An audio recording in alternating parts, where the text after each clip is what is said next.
This morning, we want to welcome you to the Roy Branson Legacy Sabbath School.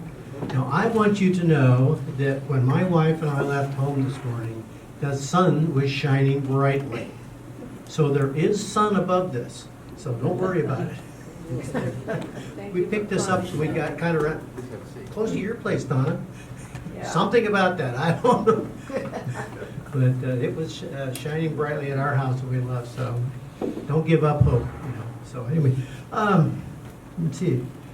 Today, Laura is going to speak to us, and she is making a disclaimer already, and I'll let you make that disclaimer because she doesn't want to be arrested for plagiarism. So anyway, next week, next couple weeks, we're having Dr. Ron Graybell is going to be speaking to us again about the dynamic interaction of Sabbath school. Dynamics of Sabbath school interaction. Interaction. So, figure that out.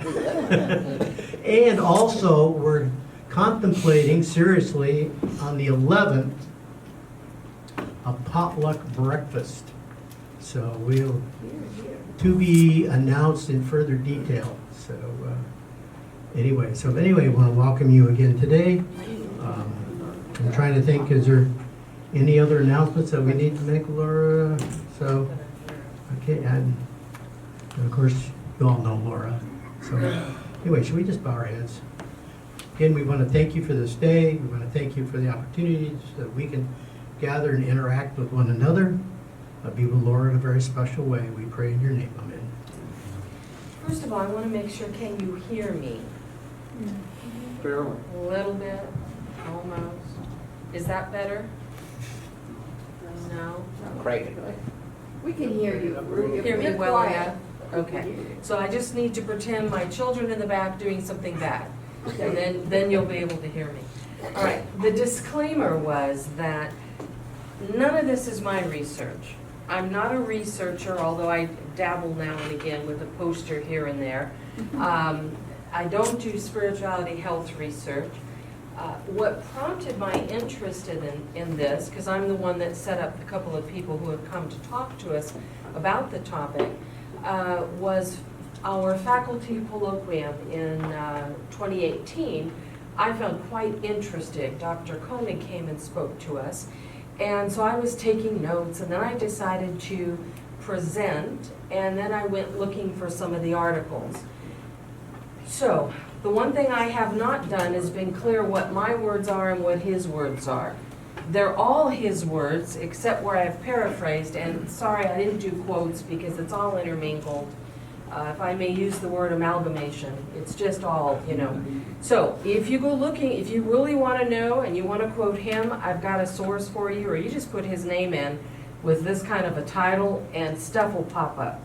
He is in charge of the Center for Spirituality, Theology, and Health at Duke University. And if you just put in Spirituality, Health, Duke, you know, it'll pop up. And Duke University is in Durham, North Carolina. And back in the 1800s, it was founded by the Methodists and the Quakers. And so it is a part of the United Methodist Church, and that gives you a little bit of a background where this is coming from. And again, this resource takes you right to the article, but if you just put his name in, all kinds of things will pop up. He has written approximately 50 books.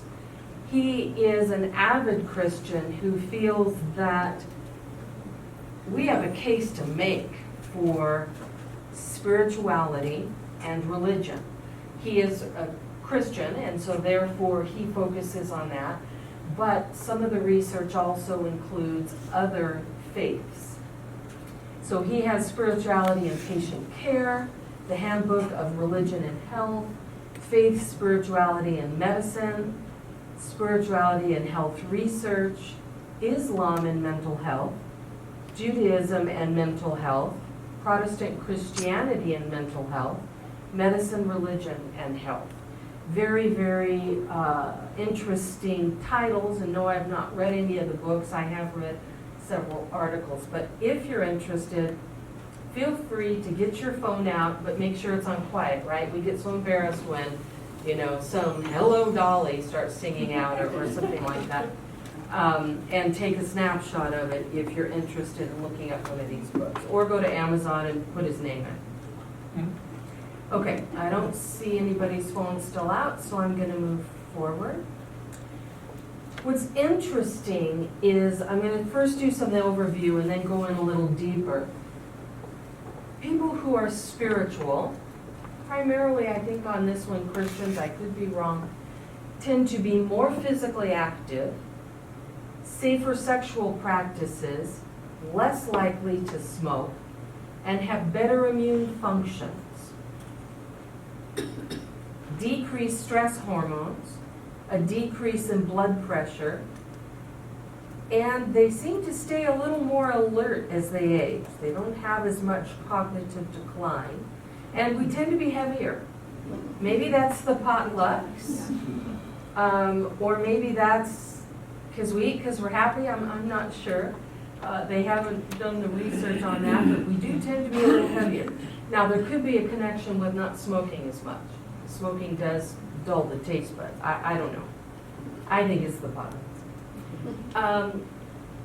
There's also, if you're involved in a faith community, the Blue Zone, and I am not up on all the research on the Blue Zone, part of it for this Loma Linda area, they did cite vegetarianism, and yet that wasn't what it was in the other Blue Zone areas. Some were pescatarians, some were meat eaters, but having a community experience was a big thing that came out of that. But people who are involved in a faith community tend to have less stress, less chronic disease, less PTSD, and they react differently with death, their own impending death or death of loved ones. So how we deal with these issues is very different. And I need to correct myself. It isn't that there's less of these things, but they deal with it differently, which could indeed lead to less of it. So let me be careful on what I'm saying. When involved in particularly a faith community, there tends to be greater well-being and happiness, an increase in meaning, purpose, hope, and optimism, and an increase in social integration. Think about it. We left a smaller church to come to this church for varying reasons that you guys who have known me over the years we've been coming here are aware of. And we were sitting in the church service, and I said to my husband, I don't feel fed. I'm just sitting here listening to this. I need to find a Sabbath school that isn't another sermon, sitting in the same seat. And we were invited here by Dean and Alicia Pearson, and I began to feel better because I actually have a social connection now. I'm getting to know people. And for those of you who know me, I get to talk, which of course is important to me. And so I can attest to that one myself in having that community.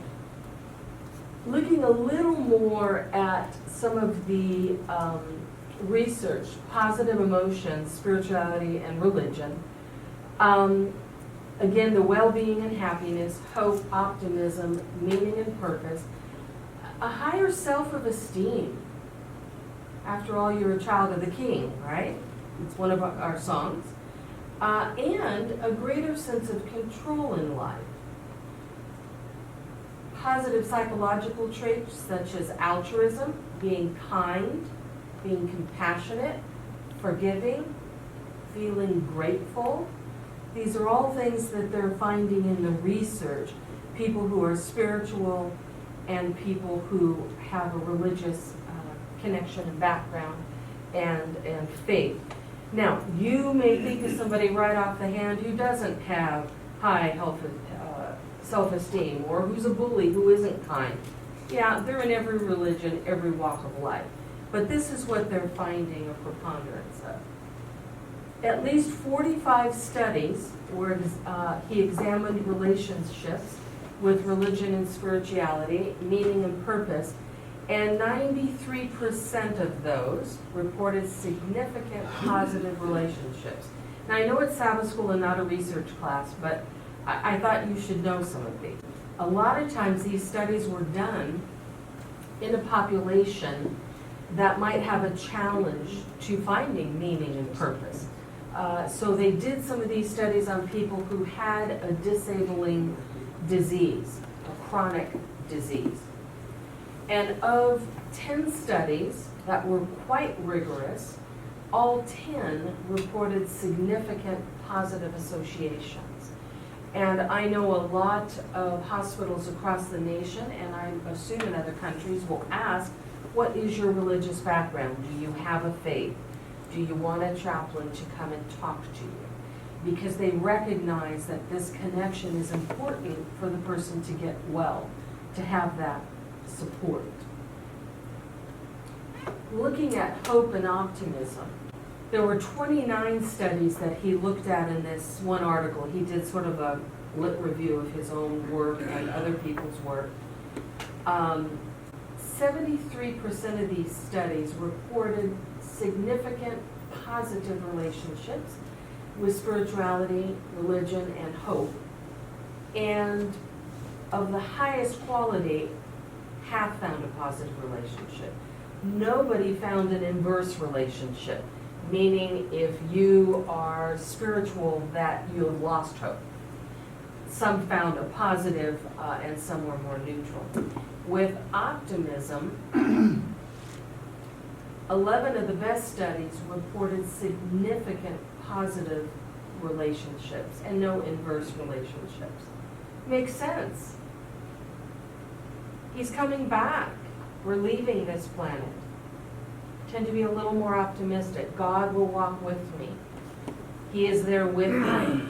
I have my familial support. I have my church family support. I have my community support. So these things make sense to me.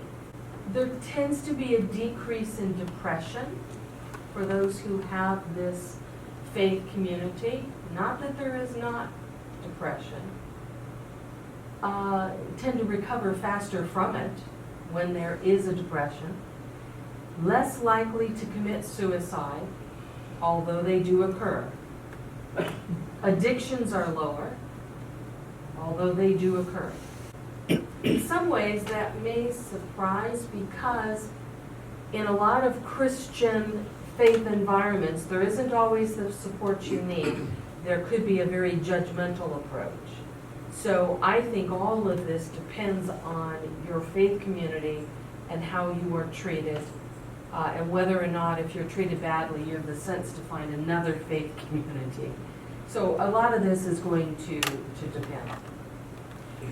Now, some critics would say that spirituality would make you have a lower self-esteem because you're always emphasizing humility.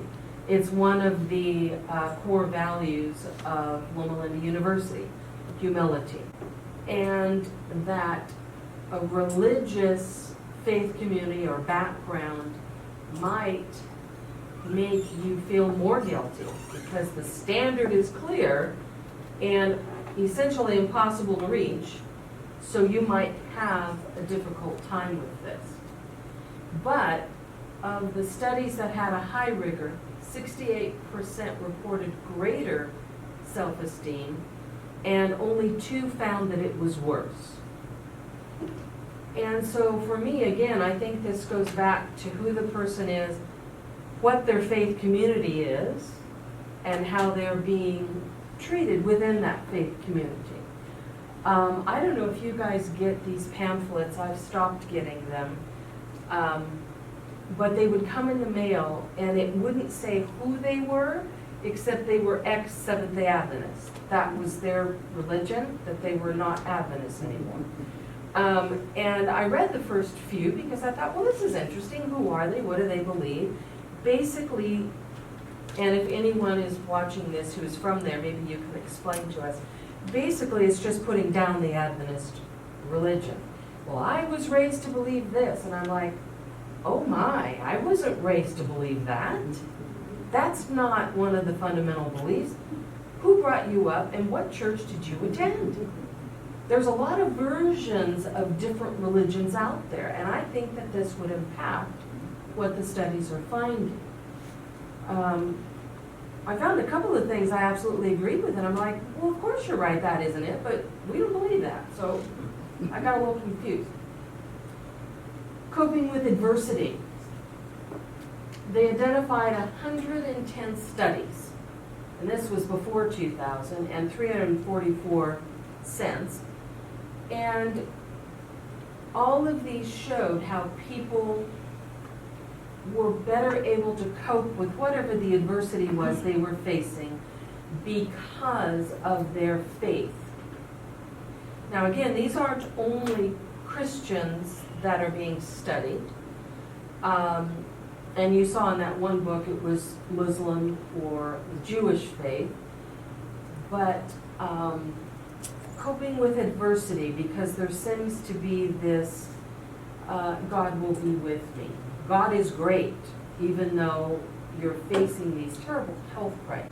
The people that were researched were dealing with a lot of things. Chronic pain.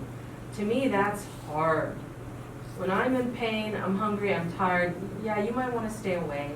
Very grumpy, very impatient. Come on, let's move, we've got things to do. Kidney disease, diabetes, heart disease, caregiver burden, psychiatric illness, bereavement, natural disasters, terrorism, whatever it is, these things wear on people.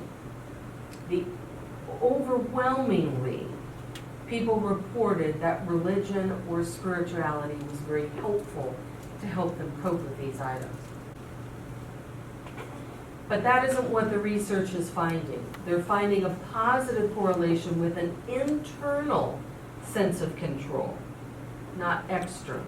Personal control in challenging circumstances. Somehow their faith community helped them to believe that they were in control, that they could get through this, that they could come up with solutions. Only 2 studies reported some mixed results, depending on which characteristic they were looking. So what they're thinking is that having a religious experience, a spiritual experience, could provide an indirect sense of control because you know that God is ultimately in control. He will take care of you. You do your best, and He'll make up the rest. So they have more of an internal control rather than having to go to someone outside of themselves, another human outside of themselves. Someone else is supporting them, maybe is a way to look at it. Looking at the altruism or frequency of volunteering, the best studies reported positive relationships between a religious or spiritual faith and altruism. And only a couple found negative associations, and both of those were concerning organ donation, which some religions prohibit, and so that would make sense. This is when we were in Belize. These are a mix of School of Allied Health students, some from RadTech, Speech Path, who else was there? A clinical laboratory student. I believe there was an OT there, and I've forgotten the rest. And we finished building this wall. I believe the School of Medicine students started it, and we helped to build it higher and top it off. I'm the only one right in the middle wearing a dress because I had a meeting that morning. We were hoping to start an x-ray program down there, and I was meeting with some important people, so I had to have a dress on, I thought. What was interesting is that 3 of the students, one was speech path, one was, maybe it was just 2, one was OT, and they found there was an autistic child, and when they found out we were there, the nurse called the mother, talked to us first, and said, would you talk to the mother and help her deal with this autistic child? Well, they were expecting, a 2 to 5-year-old. He was a teenager. and she had not had a lot of help. So the two of them, you know, they're students, and they had only had so much education to this point. They weren't near graduation, but they called their faculty here and explained the situation and said, what do you recommend? Well, there's quite a bit of a time difference there. And they ended up being able to email them some of the message boards so that he could point to things, and then they had them laminated there at the hospital for her, gave her ideas how to help when he started to have, I don't want to call it a violent reaction, but the frustration, and then he would, you know, start reacting. Well, he's a strong teenage young man now. So she was so grateful. She drove an hour and a half to come visit, and then the next time they drove to go visit. And the students were pumped. They just thought this was awesome. This is why I went into this field between the OT and the speech path. And so this makes total complete sense to me, that this type, and I think it feeds on itself. You are altruistic because of your faith-based background, and then it feeds because it gives you meaning and purpose in your life. And so it's a great thing. Forgiveness. Greater forgiveness among the religious and spiritual crowd. Well, that makes sense. We're taught that from childhood, right? You have to forgive. 70% reported a greater forgiving approach. Gratefulness. All of the studies, there were only 5, found a positive association with kindness, compassion. Now, admittedly, he says, these are self-reported. So there are times that maybe, you know, those are your thinking patterns. I think I'm kind, but if they ask 12 of their peers, maybe not so much. But according to the self-report, it's there. Depression. People have said, well, Christians probably are more depressed because of all the guilt, right? Think about, I mean, how many jokes are there about Catholic guilt, or comparing Adventist guilt to Catholic guilt, Jewish mother guilt. People will say, oh, there's nothing like a Jewish mother. You know, you've heard these comments and jokes. And so they're thinking that because we might focus more on sin, we would become depressed. But this is not what has been found in the studies. 444 studies have looked at this, going back to the 1960s, and only 7% found a positive relationship with depression. The others reported an inverse relationship, so you're less likely to get depressed. Doesn't mean you won't have it, but as one of the others showed, you would recover from it most likely a little quicker. That's the presentation, and I know it's early, but I find some of this stuff fascinating, and I can't explain, and I'm curious what you guys think about it, if you can explain some of it. Last time I spoke, I had discussion questions. Not one was looked at. You all came up with your own. This time I didn't bother. I figure something else might appeal to you that you want to chat about, either from your own experience or from, well, that makes perfect sense to me, whatever it is. And we have a good 35 minutes to do that. So this is the week I should have come up with questions, no, right, Forrest? Well, thank you for this, very interesting. One of the things that Koenig writes about and others is how you define religion, and that has to be cited in each of these, but also what kinds of behaviors are part of what it means to be religious and what kinds could be confounds in terms of research. For example, attendance at religious services, some of this behavior benefit would be from attendance being part of the community. So many would say, but that's part of what it means to be religious. And there's been about 13 different things that have been identified that would come under that. So I think that's the religion religiousness has a whole range of behaviors that usually go along with it. One thing about community, if I'll just say this quickly. There's a psychologist named Irvin Polster in San Diego who's a leading Gestalt therapist and not a religious person. But he's written a book called Uncommon Ground, and his thesis is that religion has provided community for centuries. And now that we're getting into a post-religious age, what's going to take their place? He says psychology and mental health started out with treating individuals and then families and then larger systems and industrial organizational. So he says the next great step for psychology and mental health is to learn how to build lifetime communities without God. Fascinating book, and he has a whole thing about how can we build these intermediate communities, a whole proposal. Anyway, but the message that's there very much is how powerful those communities have been in terms of providing support from the cradle to the grave, and he says that a society without those could be in trouble, and so he's coming up with a proposal. Anyway, those are just some comments. Interesting. So he thinks it's really important, but he wants to remove God from Well, the he's equation. not trying to remove God, he says God isn't there for many people. Does Okay. that mean we can't have those kind of communities? Okay, so build the community for those who don't have God in their life. Or not make God an essential part of doing it? That would be more fair. Okay, thank you. Whether it mattered if the community was a religious one or a secular one, say a Kiwanis Club or Lions Club or something like that. And his answer was definitively, a religious one has more effectiveness than a secular one. So I'm wondering how that relates to Henry's comment.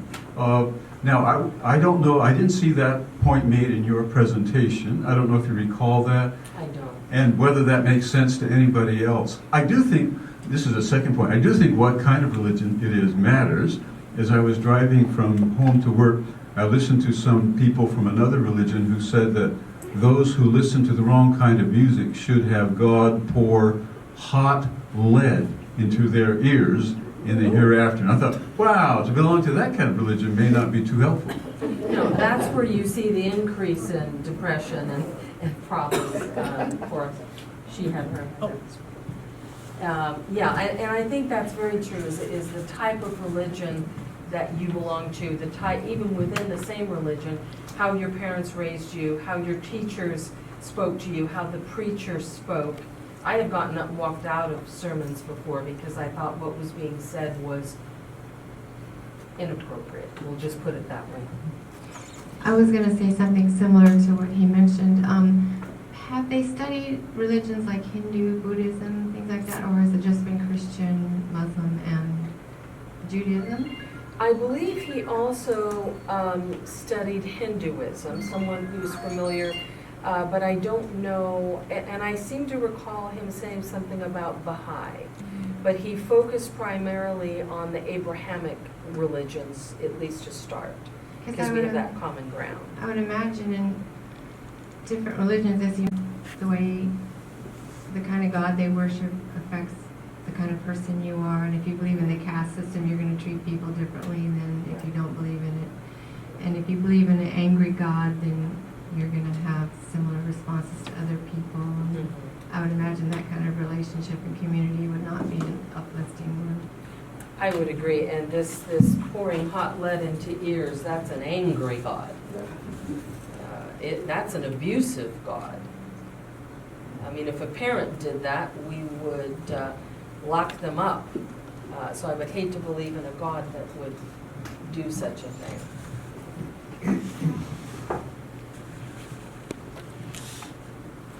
Laura, as you were preparing this in your own reflections, what is the net of all this? What is the lesson learned? What is it that you would tell your children and your relatives about the subject material? And one friend in particular, I keep reminding her she's an agnostic, not an atheist. I have to keep reminding her because she will make comments, and I'm like, you do believe in a God? Well, yes, I do. Then maybe that comment was not what you should say. But there are people who are leaving the church. You've had that experience in your life, as far as a lot of your relatives and friends.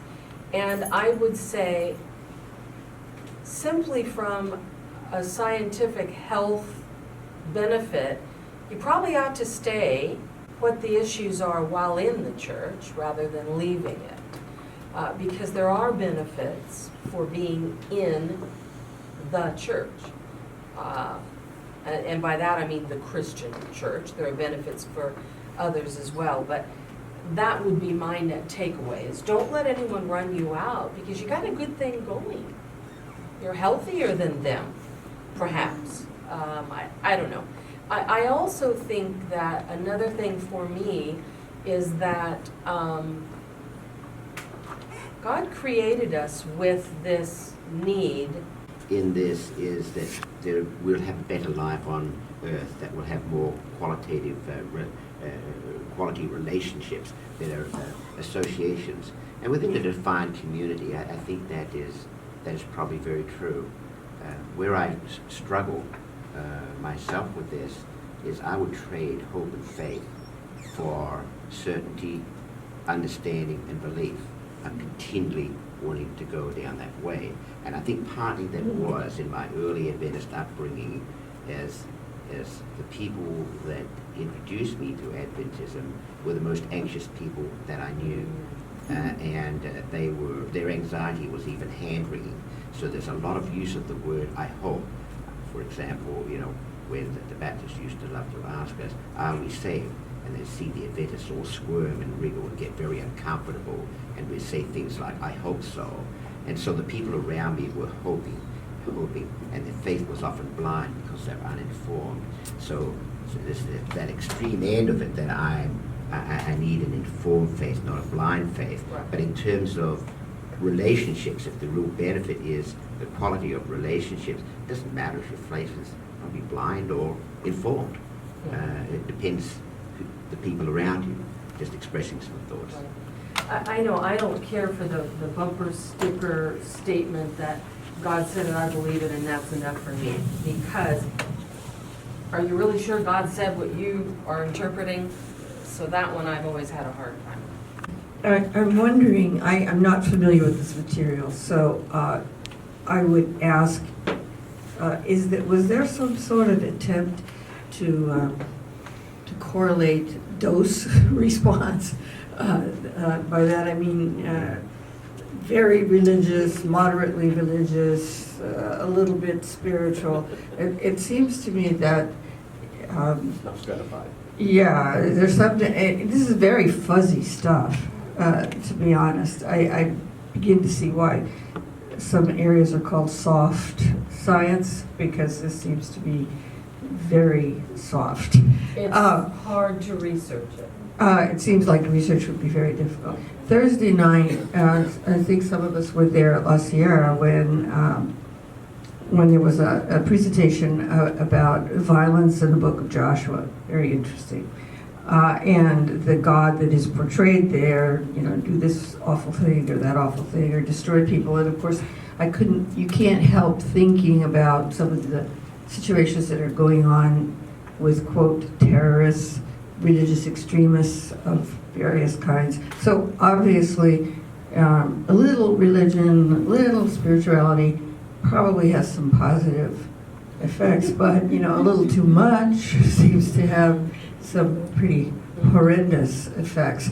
And part of it is the way in which we portray our God. I was thinking that Graham Maxwell must be spinning in his grave when that God of Joshua was being described and things were being attributed to him. So it's just a question. Was there, Yes. in as this it's kind of a mentioned, study, something and I should have attempted? included that, and I don't have those on the top of my head, but they did ask questions like, how often do you attend, and do you participate? There were a series of questions. Do you participate in this? Do you do this and that and the other? So there were a series of questions that then they ranked. Can you remember any of the others? I should have had that in the presentation. I apologize.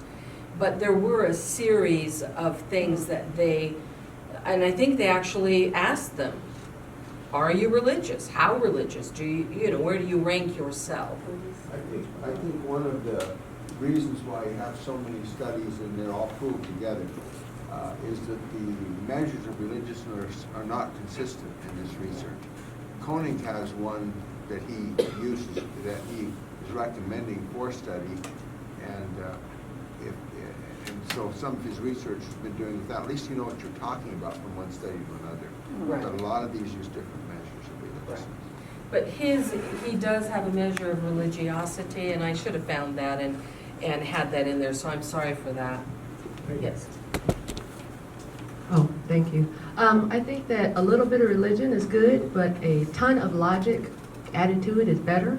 And when you're reading the Bible, if you're using your head and you're using some good explanations as to who is speaking, who they're talking to, whether God is talking or whether Elohim is talking, it makes a huge difference. And then you can't blame God for any of the things that, any harm done to anyone at any time, no matter which book you're reading. And when they were talking, you've got to have the history of the time and the culture. It strikes me that whenever in any group of people we have some kind of community, clearly these are all the wonderful benefits that we have been hearing about. But there is the other side of it.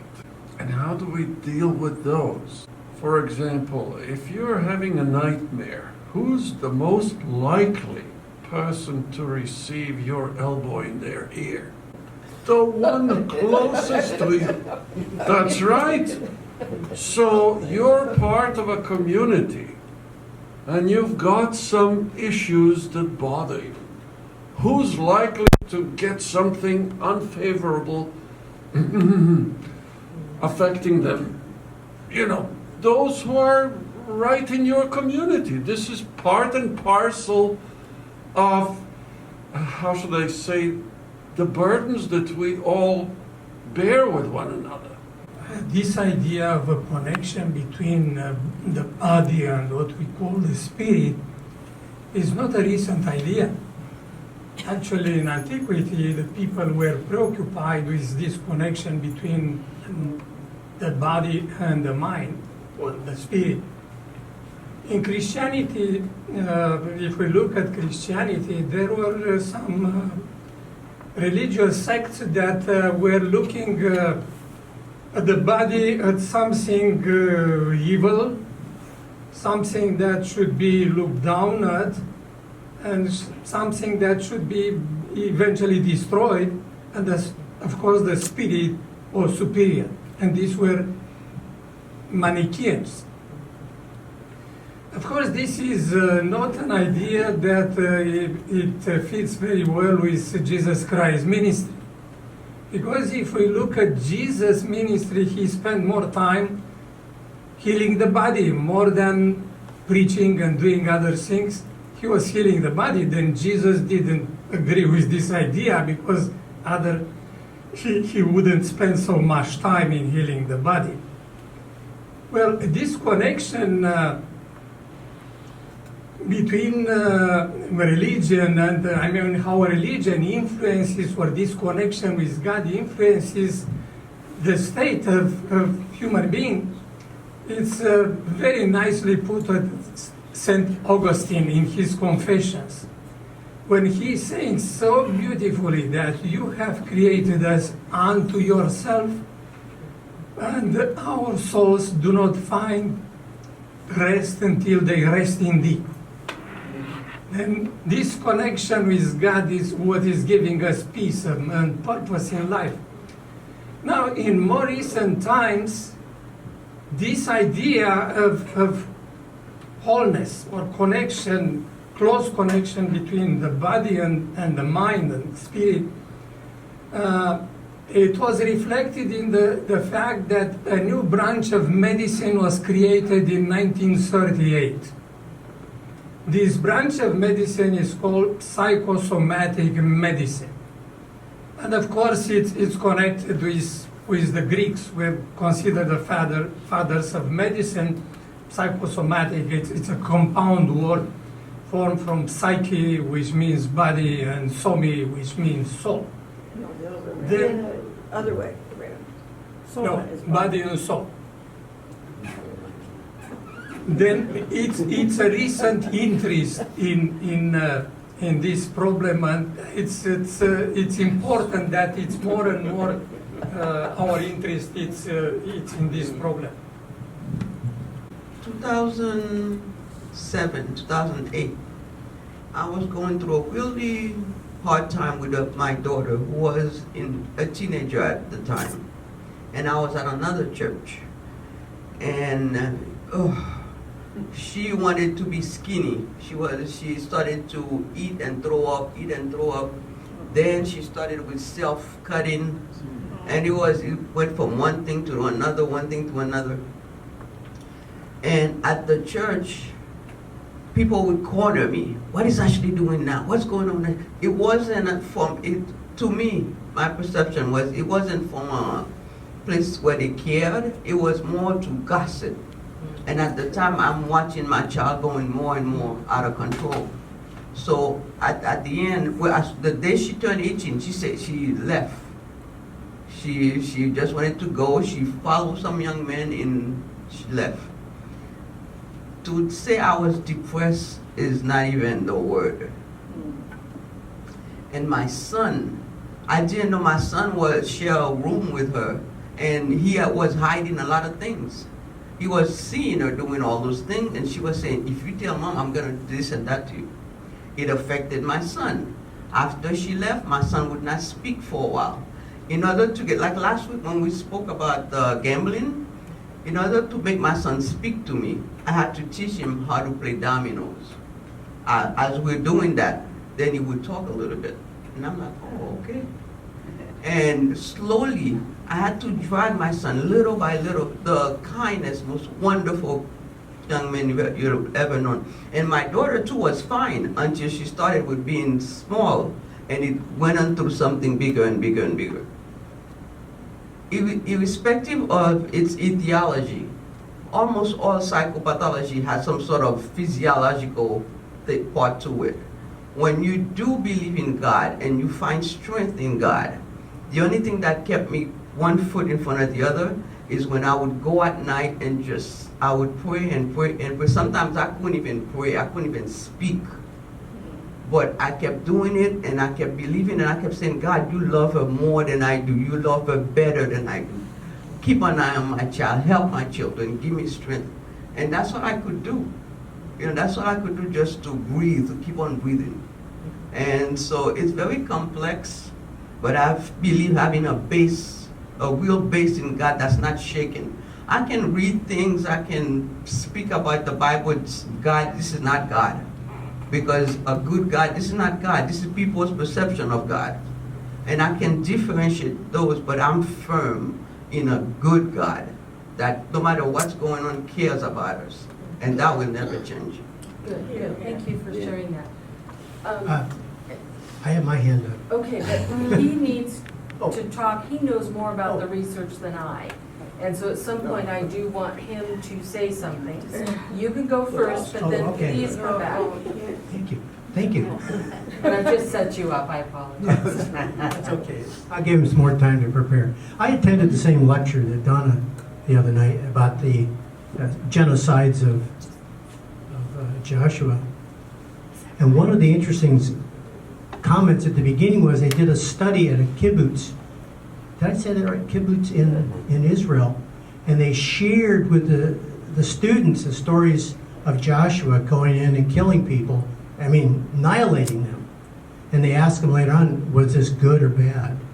And those who were more religiously trained said it was okay. It was okay. Those which were more secularly trained said no. Said no. And then they gave an example of had nothing to do with Joshua, but a hypothetical Chinese general. And they all said, no, it was wrong when that person did the same thing. So I would like to say, like Weinberg, Stephen Weinberg says, with or without religion, good people can behave well and bad people can do evil. But for good people to do evil, that takes religion.